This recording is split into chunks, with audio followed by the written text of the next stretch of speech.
So, hello from the East Coast of Canada. Anita and Tina here again to share social media tips and strategies for small businesses who are paddling against the tides, trying to get to shore in a sea of platforms. It's the Social Coast. Welcome, swimmers. Welcome, So, everybody. before we get started on our topic of the day, which is video, we're going to be talking about all things video, pre-recorded video, spontaneous video, professional video, not professional video, all of those things that small businesses can use to help with their marketing. We do have a few minor beach rules, housekeeping reminders here.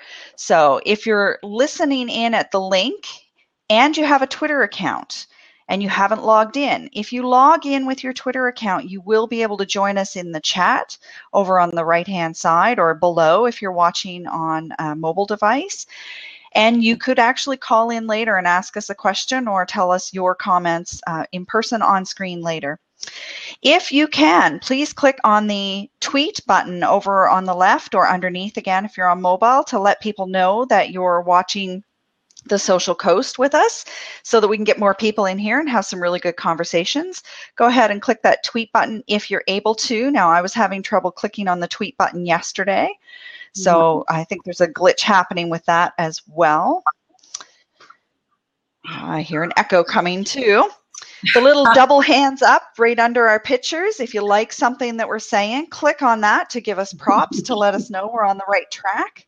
And if you have a question for us, please type /Q before your question over here in the chat, and that pulls it up into the chat to the questions window where we can then highlight it and discuss it so everybody can be focused on answering your question. So I think that's it for the reminders. We'll move on to the topic of the day. So as I said, our topic today is going to be video, all things video.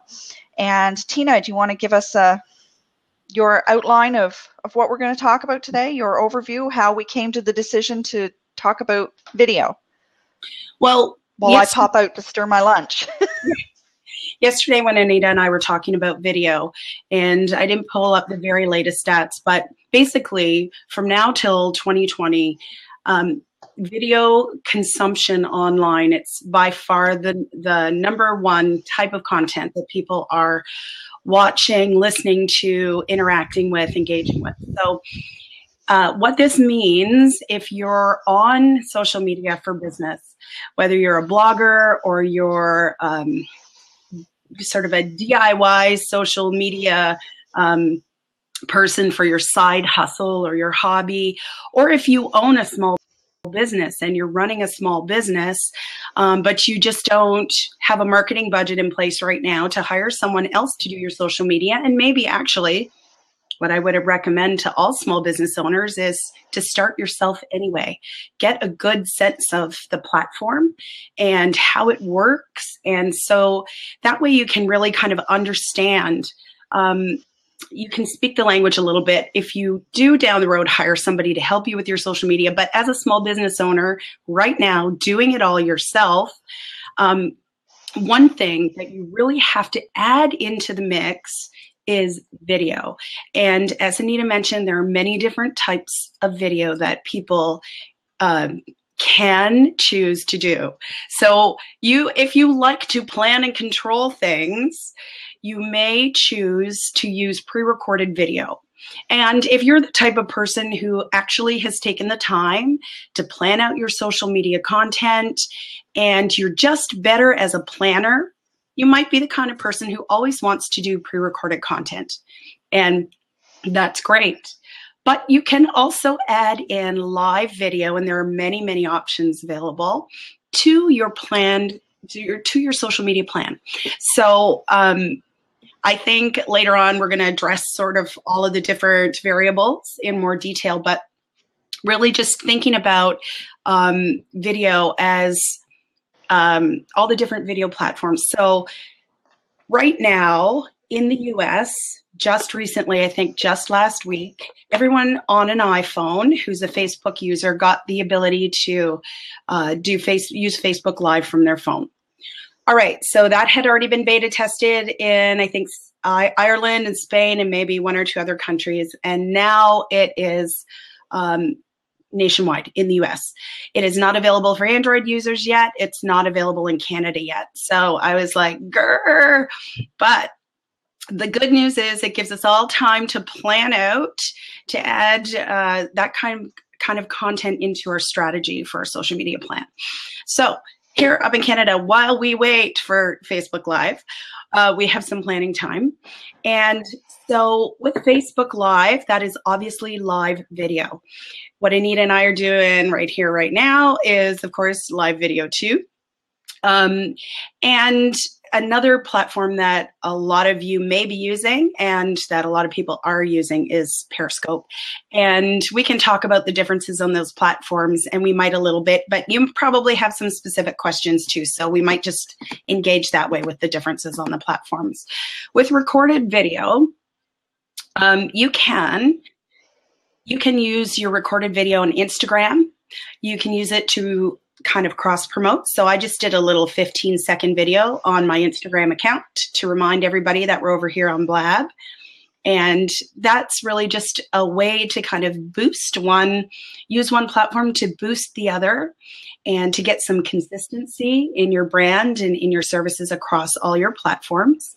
And you can also use pre-recorded video on Twitter. And a lot of people are just not doing that. And I'm not sure why. But you can upload like a 30-second video to Twitter. And then the other function, the integration with Periscope that's just happened in the last couple of weeks, is that you can also now live stream your Periscope right to your Twitter feed.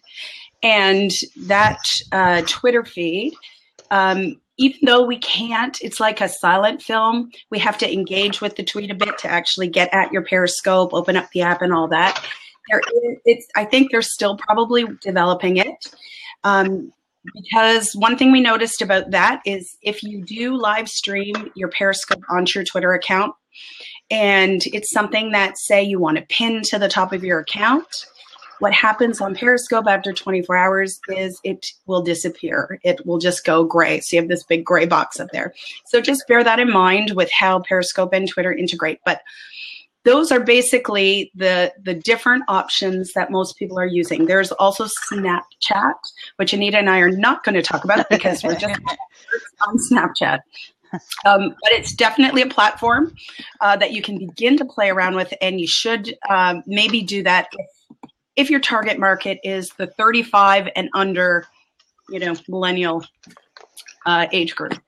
Okay, so Tina, you're doing a great monologue there, so I didn't want to interrupt. But what do you think is keeping people from doing more videos? Like you said, not very many people are doing this on Twitter. What's keeping people from doing this on Twitter? What do you think? I think on Twitter, it's partly just the makeup of that platform. Twitter is very almost corporate in a lot of ways. It's very business oriented. There's a lot of industry news, current events. It's what's happening now in the community worldwide. The platform has that sort of, that type of nature. So I think people who are posting in that vein, that type of content, are not necessarily going to hop on their phone and create a 30-second video related to any content type, related to an industry update or news or current event, but they could. I mean, a lot of it at the corporate level, when you're doing your social media plan, is that you have to kind of come up with a well-crafted plan. And one of the things you might want to do is just create a series. If you're doing social media with a company and they're not entirely comfortable with just doing live video on Twitter, if you come up with a plan and you use the recorded video rather than live video, you could really make a case for using that kind of content on Twitter. And it is very engaging. So it's worth making the argument with your client or for yourself, for your own business, if you're a small business owner. Well, and it's not like you have to only use it for Twitter. You can, if you take the time to do pre-recorded video, you can chop that down into bites for Instagram, and you can put different versions on Facebook or the same version. But of course, we always recommend that you customize it. So taking the time to do a pre-recorded video series, it can go on just about all of your platforms that you're doing probably. Yeah. And you do have to customize a little bit just because of the limitations on the different platforms. One of the ways that you could use live video on Twitter is, for example, if you are working on something live, like a live event or a product launch, something happening now. Twitter is very much about what is happening now.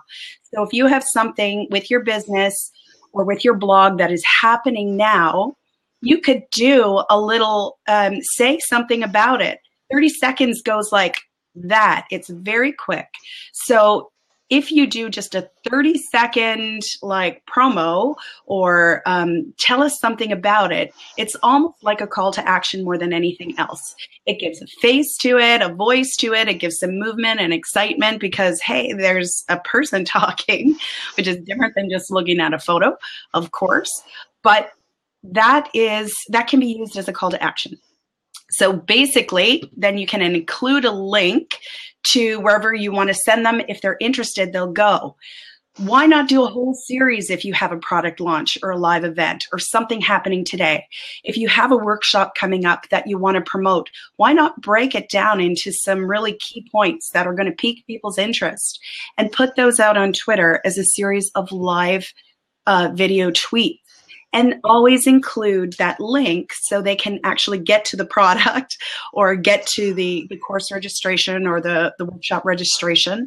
But I think the reason, to answer in a very long form, to answer your question, is people are nervous, and people who are working with companies understand that companies are nervous about putting one voice and one face and just one series to their corporate identity, right? So there is and will always be that hesitation.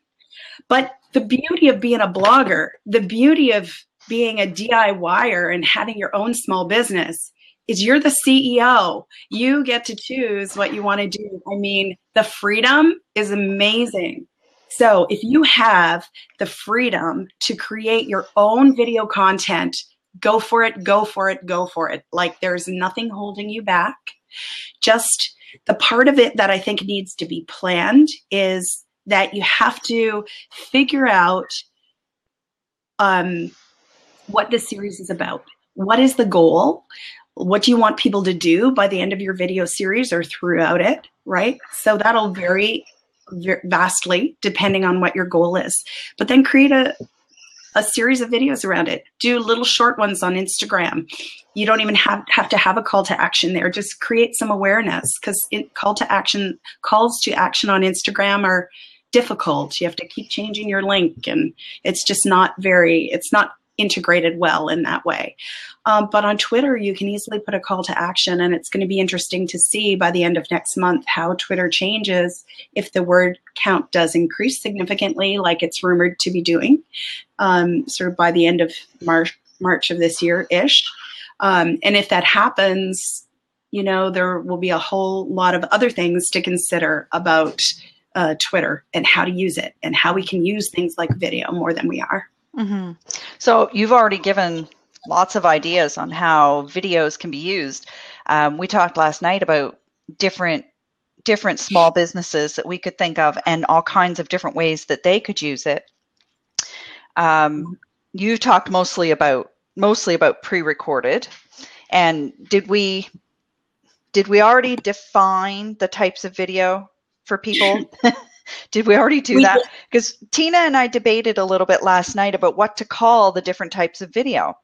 Because, boy, I don't even know if I can remember exactly what the debate was, but is it video and live video, or is it pre-recorded video and live? Streaming, yeah. Live streaming. Yeah. Is it evolving how we're calling this? Because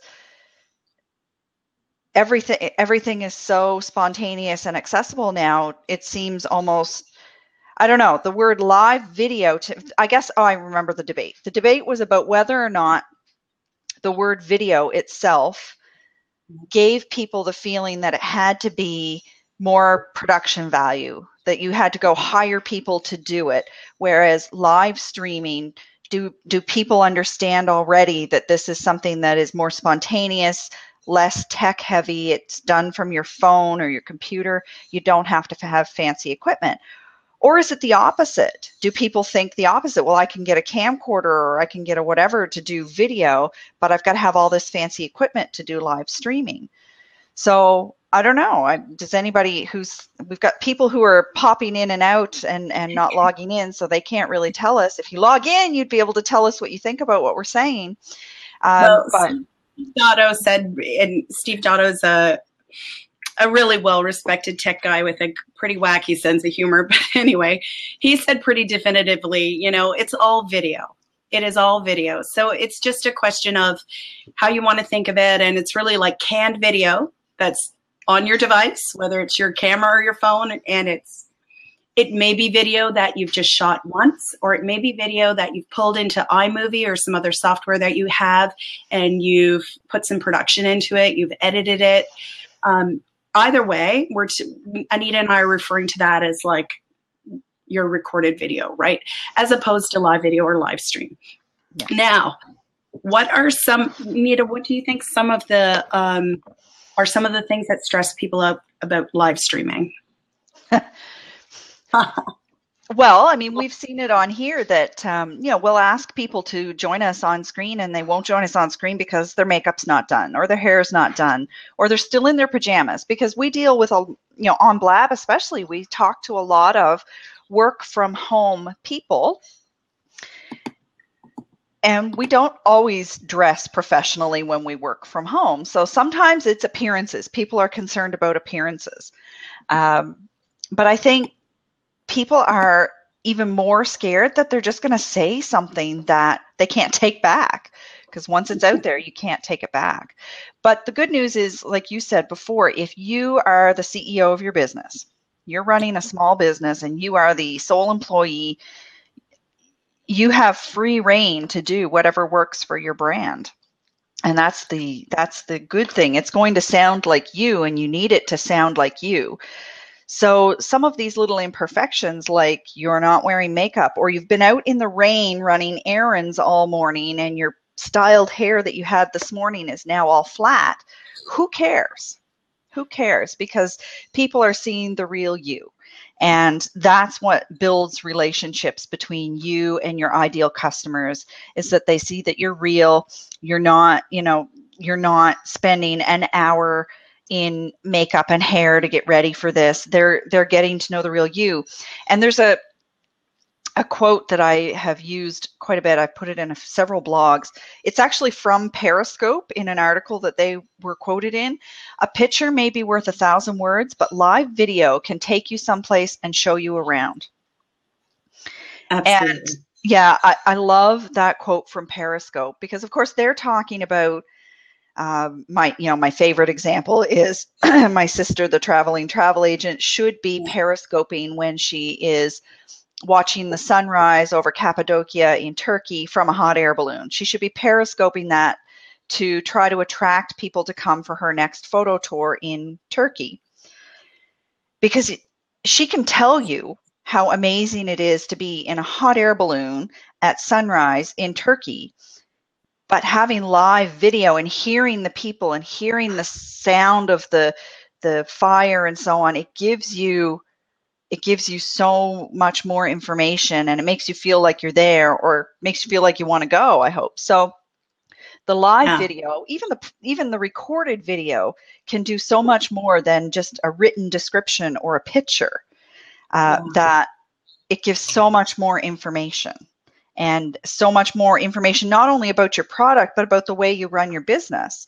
So people can tell just by tuning in here today and listening to us talk, that hopefully they could tell that if they were to come to us for training, and that's not why we're doing this today, but if they were to come to us for personal training, that we'd be talking to them this way. This is what they're going to hear. They're not going to hear us talking about ROIs and KPIs and, big industry terms. They're going to hear it in terms that they can understand. So whether you have a product to sell, like a trip to Turkey, or whether you have a service to sell, people are going to be able to see your mannerisms, see your comfort level, hear you explain things in your own words. And I think that's invaluable when you're trying to build relationships. It just brings networking to a whole different level. It's like going into a Chamber of Commerce event and meeting people one-on-one. But now, especially if you have a business that is global reach, you can do that through Blab or Periscope or Meerkat or Meevee or whatever it is, and people still get to know you that way. Yeah. So I think that's very, very valuable. So. And you touched on the idea that, so if we were to talk about how do you choose to make a recorded video, pre-record something, over doing it in the moment and live. So right now you and I are in the moment and live, anything could happen. Actually sometimes there's a torrential downpour over my desk from some secret pipe up there. So that could happen. Live has that sort of risk of, the unknown. You never know exactly what's going to happen, especially on Blab in beta mode.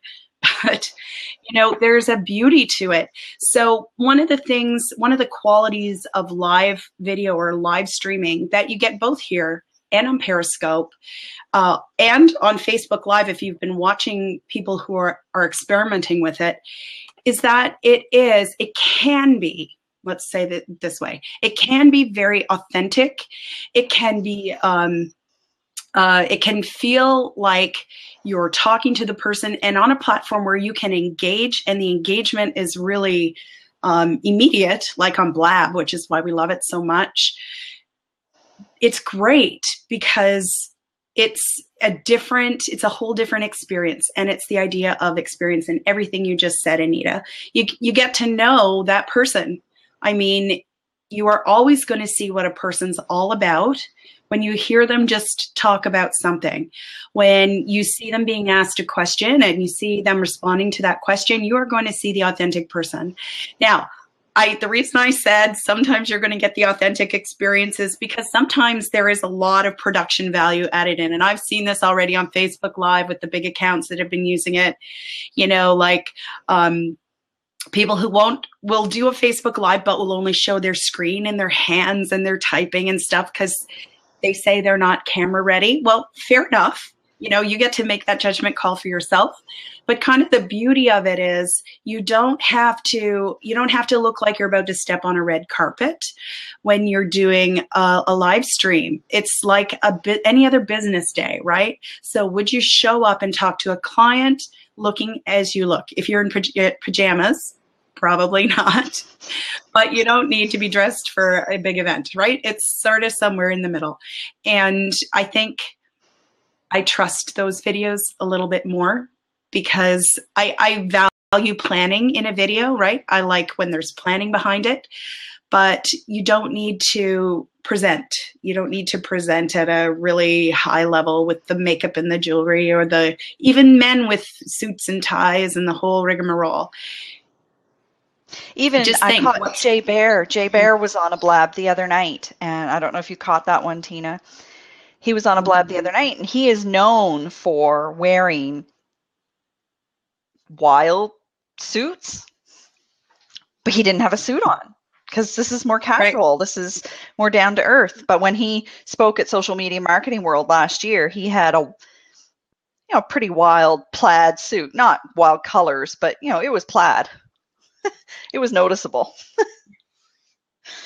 But what was the question you started out with? I lost my train of thought. When do you think it's, why do you think that people avoid doing live video? And I think that's part of the reason. They feel like they're not gussied up. They don't look their very best. Someone's going to judge them. Someone's going to think, oh my gosh, like terrible lighting, bad makeup, your hair is flat, you're wearing a t-shirt, whatever, all the things that go through a person's mind. But then you asked afterwards, how do you decide between a recorded versus a live? Should you do it now, Right. spontaneous, or should you wait until you can put some production value and editing behind it? And, Right. you know, I mean, that's a personal decision for everybody, but I think now there's so many opportunities to do things live and even to have those recorded for later, that if it's important to you to be the first to do something, the first to announce something, or the first to show something, then you have to do it live. You have to do it live. And showing something like that live, like I caught Joel Comm one night. I just happened to see him go live on Periscope through Twitter. He was announcing whatever the latest, not the one yesterday, but whatever the latest Instagram change was, I think he was announcing. And it was, I hadn't caught the news that day about it. So he was my first chance to hear that. So breaking news or anything that people really need to see live, I think you should just jump in and do it. Whether it's Periscope, Meerkat, you know, Facebook Live is turning into a great place for discussions. Or whether you jump on a blab and get other people to join in. I guess it really depends on how much interaction you want to have with other people and how you want to use that afterwards. So I've also seen people coming on blab, replacing the webinar rooms, and then taking this video somehow and using it to create courses or supplement courses, online courses that they're doing. And I've seen them do that with Periscope as well. So they're recording them. And the trick on Periscope, Tina was saying before, you know, if you pin that to the top of your Twitter profile, it disappears in 24 hours. But the trick on Periscope is to set it up so that it downloads to your phone, and then you'll always have it for other uses. So that's what people are doing there. So they're going on Periscope and doing things, and then they've got that file. They can edit it for later. They can put it on their blog or their YouTube or wherever. And the other trick for Periscope, while I'm mentioning things, is Catch with a K. So let me see if I can type that in. Catch.com. If you sign up for that, every time you use Periscope, and I think Meerkat, it actually saves it for you in the cloud so that it's always there. So there's a couple of options there, and then you can have your whole library of Periscope videos available for people to see. So I think anything that's sort of breaking news, you would want to do live. So anything that you want to show people the experience, so an event or hot air ballooning, or one of the ones that I suggested to a local small business was to do unboxing videos on Periscope. So she was saying to me that, you know, she gets these huge shipments of supplies for her shop. And when she's opening them and going through them, even though she knows what's supposed to be there, when she gets them, she gets so excited because she hasn't seen them in person before. So she's feeling them and she's oohing and eyeing and getting excited. And, you know, they're having a party. She said, it's just like Christmas.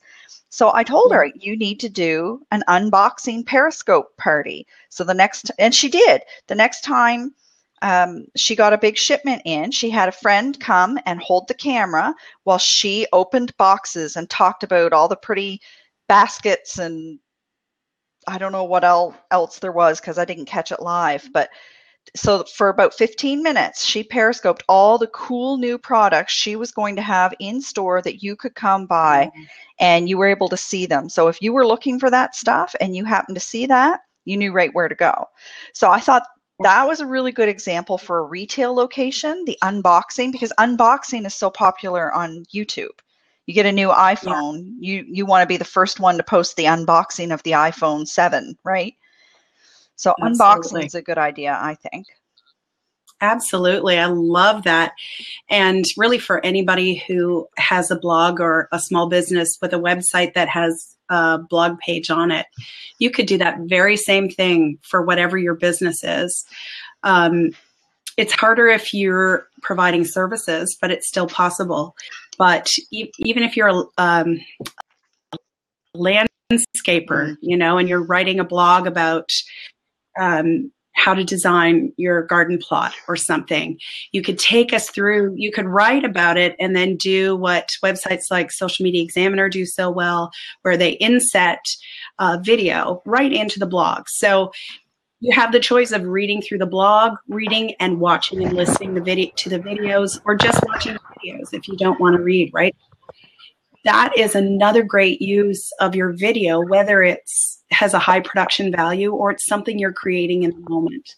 I personally love live video, even when it's used as a recorded video later. I love the feel of it. But I'm very, very aware of the fact that a lot of people are just not comfortable doing that. So start wherever you're comfortable. One of the best things that I used to do at the very start, I was trying to do video and it was scary and I felt really self-conscious and nervous, was just to script it out. So first I'd kind of outline what I wanted to talk about, and while I was outlining that, my nerves would kind of get calmed down a bit, and then I would script it out. I used to sell knives many, many years ago in people's homes. It was one of the first jobs I had, and what I did was I just called people up. I cold called people, strangers, to come to their house and show them awesome knives and sell these awesome knives. And I was amazing at it. And what we had to do was get on the phone with a script, which can really be terrible if you've ever talked to somebody who's rattling through a script and Mrs. Capalbo, and it's terrible. But if you script it out and then practice it like you're a Muppet or like a character, like just have fun with it. I do that. I'll just have fun with it and I'll try it out and I'll be like, oh, that sucks after I do it the first couple times. And then I'll try again and again and again. And what that does is it shakes off the nerves. So shake off those nerves, script it out, try your script, try it a whole bunch of times, try it ridiculous ways, just to shake yourself out of your wherever you're stuck, right? And then, first of all, your nerves will be handled a lot better. Then try it as a recorded video. And do your first few as recorded videos, and eventually you probably will feel comfortable enough to try live. And do it now, because Facebook Live is coming up. It's coming down the pipe, or it's coming up the pipe to Canada soon. We don't have it yet, but it is coming. So practice now. You know, it's practice. Practice is I've said to many people, whichever platform, whether right now, whether you're talking about Snapchat, or there's another little one I'm playing with called Wishbone, or whether you're looking at Blab or Periscope or Meerkat, or Meevee is the latest one. Whichever one you're looking at, if it's new, now is the best time to get in and try things, because nothing you do looks stupid right now. Whatever you do on Blab right now is acceptable. In a year or 2 years, there will be community standards that you may have an idea that doesn't fit those community standards anymore. There are things that we used to be able to do on Facebook that are just not acceptable anymore, and the same for Twitter and the same for Instagram. So if you get on now, you can try everything without fear of reprisal, without fear of looking stupid, because nobody really knows perfectly how to use any of these platforms. There are people out there that are more proficient, like we're fairly proficient with Blab. There are people out there that are way more proficient on Snapchat than us, but I still don't feel stupid going on there trying to chat once in a while with Jed Record or somebody, because I'm trying to figure it out. Right. So get on there and play with it while you're still ahead of the curve. Yeah. So important. And even if you're not going to use it, it doesn't hurt to just check it out. Even if down the line you decide this is not for me, this is not for my business, this is not for my blog, just get on there and you'll know at least what people are talking about. You will have tried it. You know what it's like as an option. Eliminate it. If you're not going to use it, just eliminate it with certainty. On the topic of, ideas for businesses, I do have a blog post where I had some ideas for small businesses for using Periscope. And I'm going to admit, I don't use Periscope myself a whole lot. I watch a few Periscopes, but Periscope is too monologue for me. I much prefer to have somebody to look at in the face and talk back and forth and have a conversation. So Periscope doesn't work for me, for my personality. However, I can see how it could really work for a lot of businesses. So the unboxing idea was one, but you could also live stream a product launch. So if you're launching something big for the first time, or you're the first person in your area to get something. I was talking to, well, you guys in Halifax here, you probably know Carrie Fleming from Health Walks in New Glasgow. So I was talking to her. She has the biggest selection of Birkenstocks in the Maritimes, maybe Atlantic Canada, east of Montreal, I think she might have said.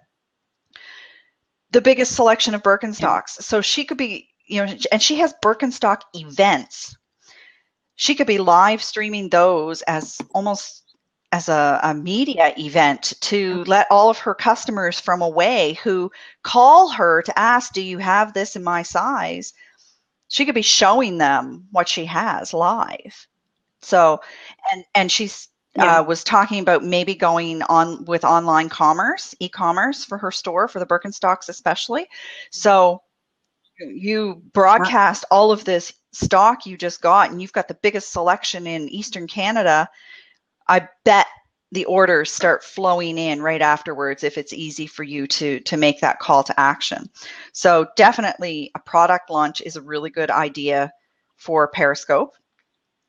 Product, go ahead. And you might be, I was just thinking, I love that. I love that she's cornered the market, right? So but she might even be able to partner with a local spa and take a couple of people with her and strike a deal with the spa. Say, we'd like to do some live streaming here, have you know, a girls' afternoon, do pedicures, and then afterwards we're going to step into our new Birkenstocks.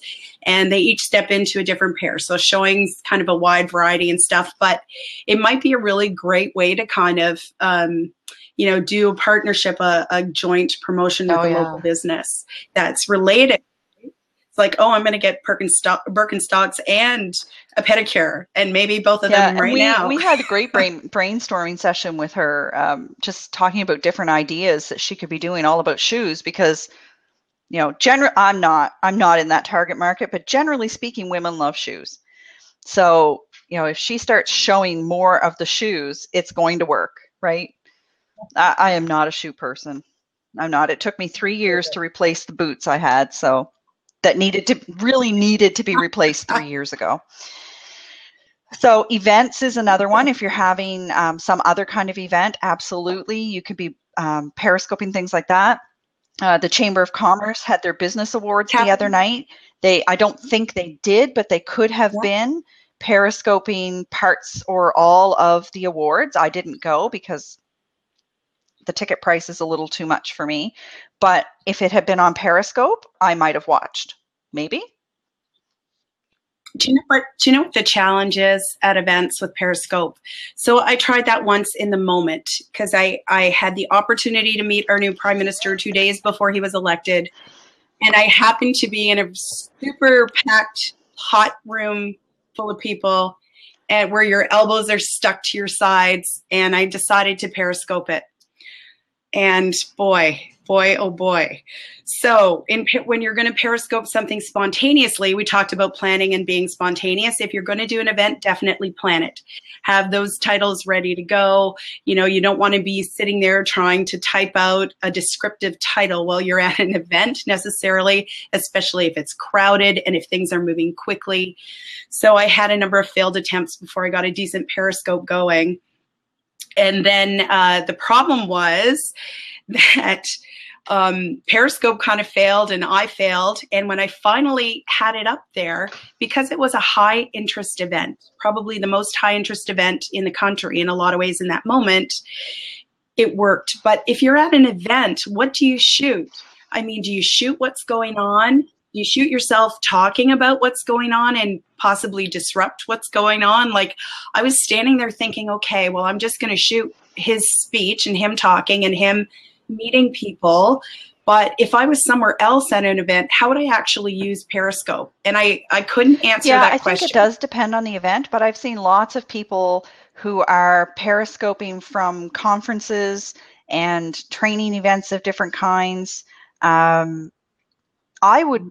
mean, the Right. one Periscope that I did was the, what do they call it? Cheer battle at the swimming tournament this summer that my daughter was in. So they're having a cheer battle between teams, back and forth, back and forth. And I thought, oh, well, this is a good opportunity for me to play with Periscope. And that's all I was doing, was just pulling it up to play with it. And I was so intent on looking at the screen and watching what was going on with the cheer battle that I totally missed that somebody was actually trying to talk to me. So luckily it was a friend, and he kept saying, hello, you're supposed to talk to me. But so if you can talk, it works better if you can talk and not just broadcast something. But I think there are lots of opportunities to do it both ways. So Kara, are you going to call in and tell us about this sample you have? Well, I was wondering if Catherine Mellon, there's also Catherine Mellon has lots of great comments here about covering events. And Catherine, are you interested in calling in and talking about this before we kind of move on to another topic? Yeah, come on in.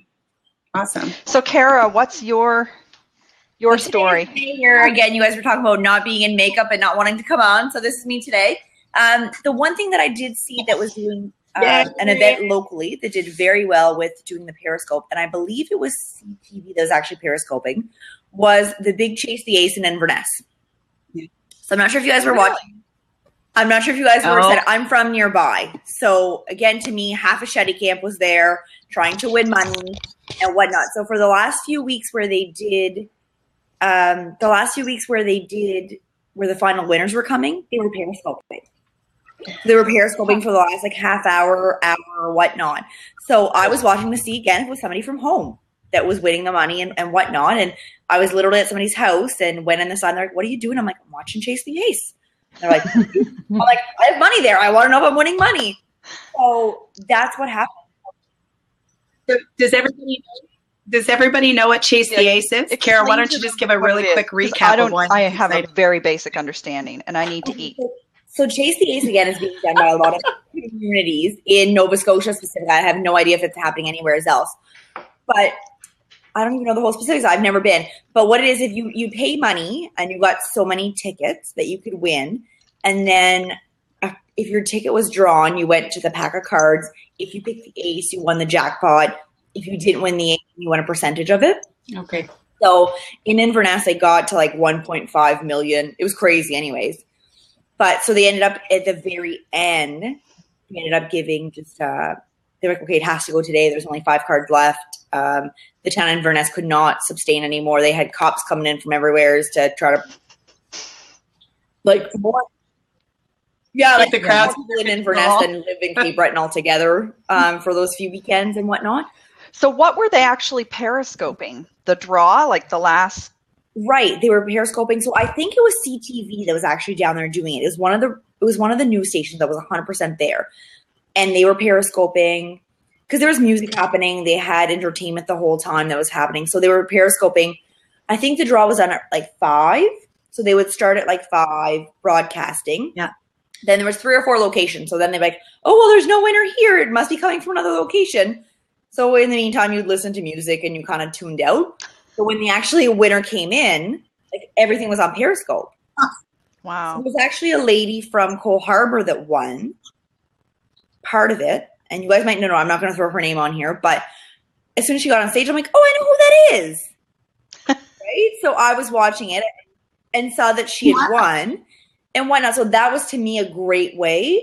And half my Facebook feed was on Periscope that day, watching the live feed. Because again, we all had money in Cape Breton. If you're from Cape Breton, I sent money with mom, I sent money with my uncle, I sent money whoever for a chance to win. And who was that benefiting? The Chase the Ace was for who? It was for 2 or 3 organizations in Inverness. I don't know specifically. I want to say it was all nonprofit. Nobody ended up making – they ended up making money off of it because, again, it went so far. And again, restaurants were making money because, you know, lots of people were coming down to Inverness. But I think it was the Canadian, like, I think it was the Legion was part of it. In the end, the arena, possibly the school. Yeah. But I guess my point was it was all for non-profit. It was all for charity. Yeah, 100%. So, you know, we often think that charities are behind the times, that they're not doing technology, but here's a group of charities in a very small town in Nova Scotia who is beating out a lot of people in the big city in terms of what they were able to do to promote this. And part of it was that it really grew and grew and grew because of the size of the pot. But part of it too was their willingness to get on and try these new platforms to promote it. I think it was the news that actually did it, but still, people in this small town probably had no sweet clue what this was, but then got exposed to it because their daughter in Alberta could be watching what was happening in Inverness. Their son in Halifax could be watching. And my mother would message me, she's like, "Oh, we didn't win again." I'm like, "Yeah, Mom, I'm aware." She's like, "Well, how do you know?" Well, I was watching it. Yeah. Right? And she's like, "Oh, how are you doing that?" So again, it just kind of exposed the small town thing. So that's one example that I know they used it very well to promote that. So again, it promoted the small town in Inverness. It's supported the musicians that were playing there, the people that won. Yeah. So it was just a different way that things could be happening that you didn't physically need to be there to know what was happening. Great. That's a great example. Yeah, I had no idea that they had Periscoped. So that's a great example. Thanks for coming in to tell us about that. Yeah, no makeup at all. So thanks, Kara. Thanks, Kara. I am listening to you guys. Okay, thanks. Later. Hello, Catherine. I don't think I've actually had a chance to talk to you before. Oh, nice to meet you. Nice to see you. I'm having a hectic morning over here, so I'm glad I was able to stop in and say hi and just see what you guys are up to. It's great to be here. So what do you think about all the video options that are out there? Well, when I first started periscoping, I would watch a lot, which of course is a really good way to get a sense of what's going on out there. So I have seen some, like I was saying, some American online news outlets that are using it to Skype events as they're happening. Yeah. So I found those a really good way to kind of learn some tricks for event scoping, and they sort of be periscoping the event, but giving a commentary while they're doing it, so that you're kind of getting both. But I mean, it's such an exciting platform. I mean, I saw U2 on stage in Paris, and I saw U2 on stage in New Jersey. I mean, there's just so many cool things that you can just watch, and then you get all sorts of ideas. I like what you guys were saying when I first jumped on about with the newer platforms, like at least get in there and see what they're about and what's going on and how people are using them. And that's kind of as far as I got with Periscope. I just find it hard to keep up with everything that's out there. As I'm sure you can appreciate. I try, but I mean, I have to eat too. Yeah. Well, even though we're all social media people, the three of us, we have to prioritize too. We can't make use of everything for every business. So I'm tasking Tina with Snapchat, and I'm going to do something else. I just started on this, you know who Gary Vaynerchuk is? Oh, yes. Okay, so I'm on his book squad. So he's launching a new book, and he's enlisted a bunch of fans to help promote it. And everybody in there is on Snapchat. So in about 4 days, I got a huge crash course in Snapchat. There's no other way I could have possibly learned anything about Snapchat without getting 60 followers in the first 10 minutes I was in that private Facebook group. So it's different. I find it a little bit peculiar. Obviously, I mean, I sort of bailed on Periscope for Blab because I love this. I love, that I can have conversations with people from all over the world and face-to-face and all of that. And Snapchat is you're very solo in Snapchat. So it's, anyways, be great to get back at next week and hear what you think of it. Or whatever, next month, whatever. Jed Record's been trying to get me on Snapchat for 3 months now. I'm there. I look at other people's snaps, but I just I don't know. When I have time to think about putting something on Snapchat, it's usually at night when I'm in bed in my pajamas, and I'm like, well, I can't snap this. So yeah, right. Yeah, I mean, I think that's what Gary Vaynerchuk is saying, that's what's going to make it the next big thing, is that it's 6 to 8 second snippets. And really that's how we get people's attention now. So, I mean, it's a bit confusing for somebody like me who's used to content creation on a grand scale. Yeah. Like, what? Sorry, one picture with what? I don't. Yeah, and I sent it to who? Like, I couldn't figure that out for long. I couldn't find anyone's content for the first 4 days I was on there. Because it just comes up. It lasts for a day and that's it, right? So, anyways, I have seen some really interesting things on Snapchat, though. I followed Sean Ayala, I think is his name, Sean Ayala. And he is one of the Snapchat gurus for business out there. Okay. And so somewhere along the way, he was on a Blab or on a something, and they suggested following him. And he sends back, and I know it's the same video for everybody, and it's just on his account, so he can just send it to everybody. But he sends a video back within 24 hours saying, thank you for following me. And here's what I do on my account, and I hope you enjoy it. And I thought, wow, like it wasn't personalized. It wasn't, hey, Anita, thank you. But still, I know he couldn't automate that yet. I know he had to click, he had to see that I was following him. He had to click and choose to send me that video. So I think there are some people out there that are doing very smart things with it from a small business perspective. Absolutely. Yeah. And great use of video content. do you guys follow Alex Kahn on Periscope? He's one of the top influencers on Periscope. He's German, actually, but he did the same thing. He was on a Blab the other day. I did a Snapchat of him on Blab and sent it to him, and he sent me back a video saying, "Hey, Catherine, thank you so much for that. It was really," and he, he's got millions of followers. And anyways, it's just, I thought that's the piece that we continue to do what we already do.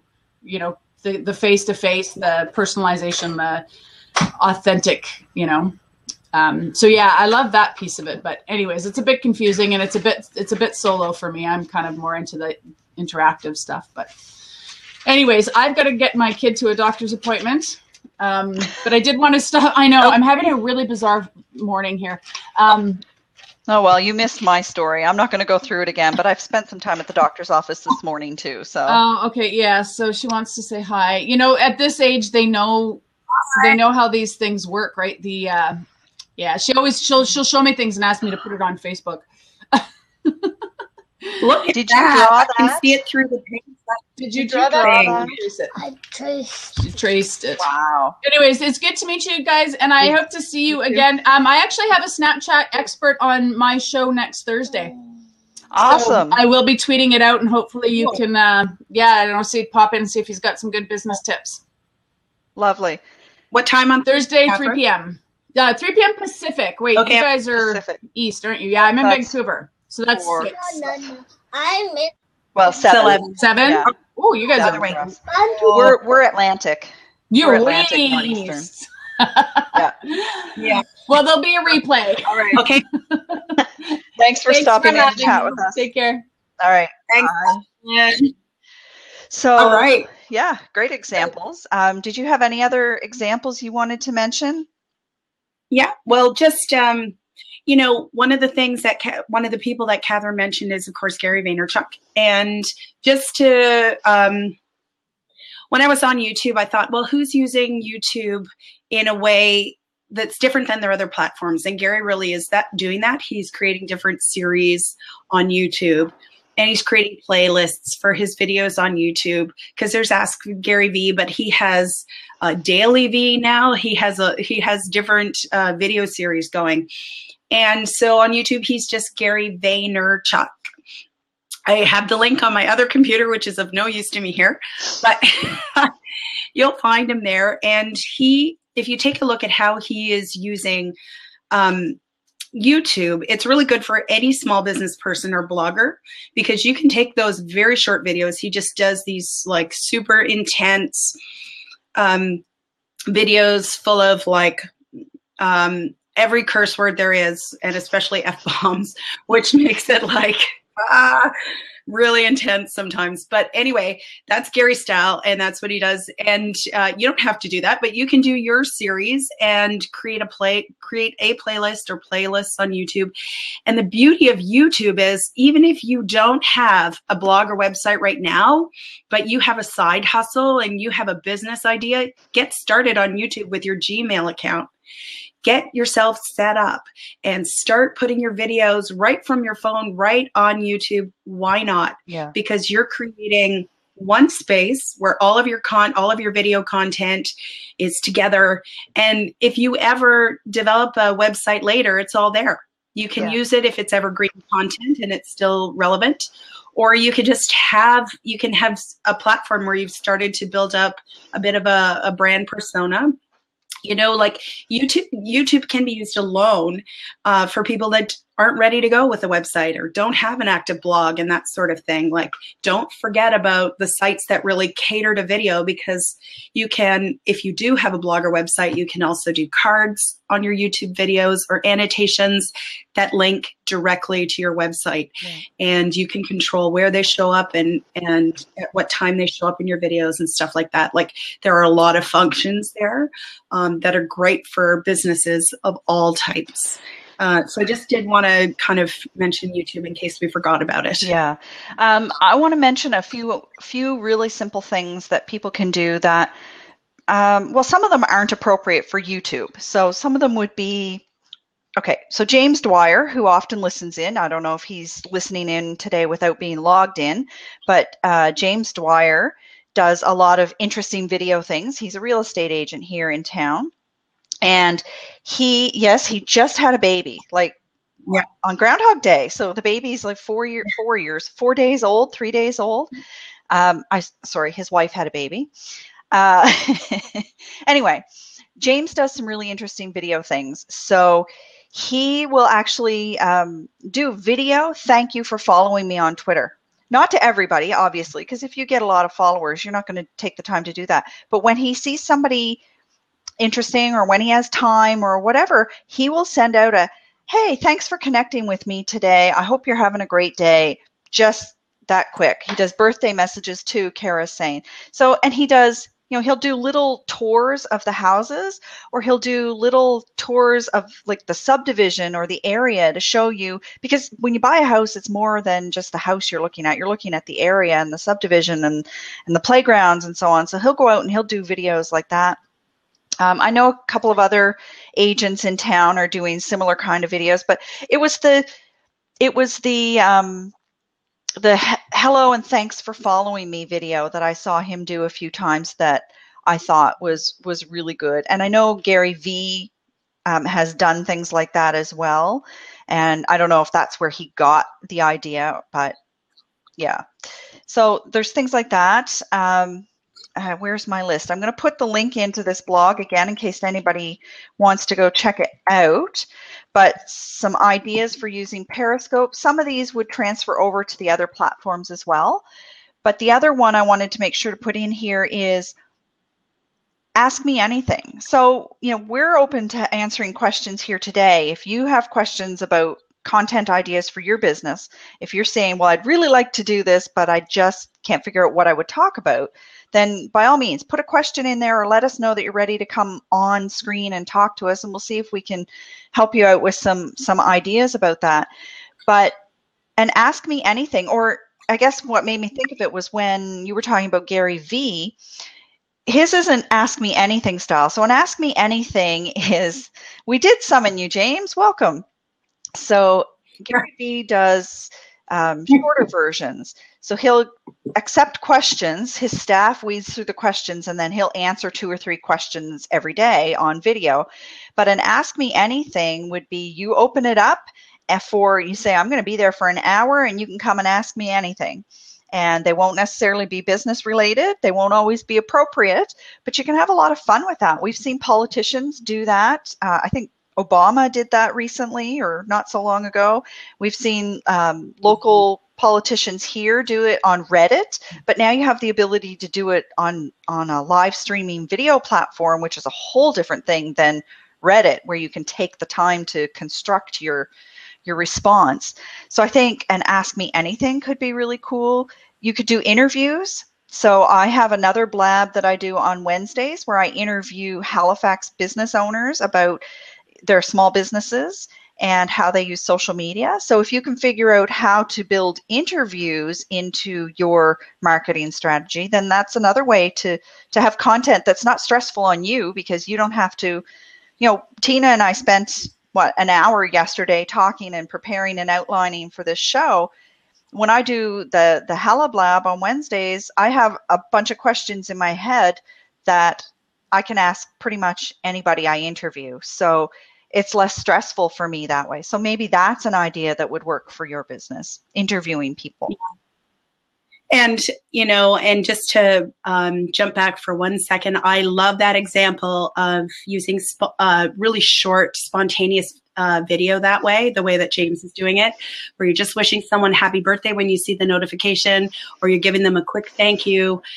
That is perfect. That is the perfect way to use Twitter live video. It's brilliant. And thank you so much for joining us, you guys. I'm going to just leave this in Anita's very capable hands because I have to jump in the car and pick my kids up from school. But please join us next Friday. You guys are awesome. Lots of love. All right. Thanks, Tina. So let me just find my stuff here. So that's it for today. That was our topic, all about videos and all the different ideas we have. I put in the links there for a couple of articles. I'm going to put them on my website as well.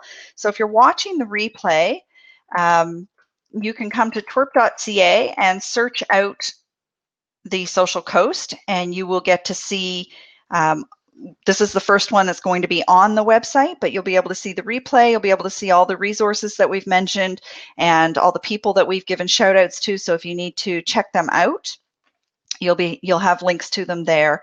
I'm going to turn off the recording. Thank you very much for joining Tina and I today. And thanks to Kara and Catherine for calling in with your examples. We are going to be here every Friday at 12 p.m. Eastern from now on. We've switched to a little later in the afternoon, and we don't know our topic for next week yet, but you can subscribe to updates from me at blab.im/Anita Kirkbride, and then you should get notified when new things are scheduled. So thanks very much for joining us today.